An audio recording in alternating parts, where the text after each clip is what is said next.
a dream that one day this nation will rise up and live out the true meaning of its creed. We hold these truths to be self-evident, that all men are created equal.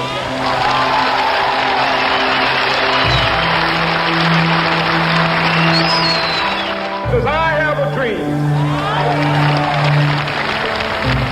My poor little children will one day live in a nation where they will not be judged by the color of their skin, but by the content of their character. I have a dream today.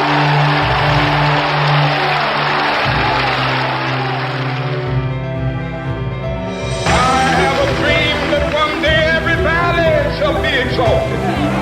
Every hill and mountain shall be made low, the rough places will be made plain, and the crooked places will be made straight, and the glory of the Lord shall be revealed, and all the flesh shall see it together. This is our hope.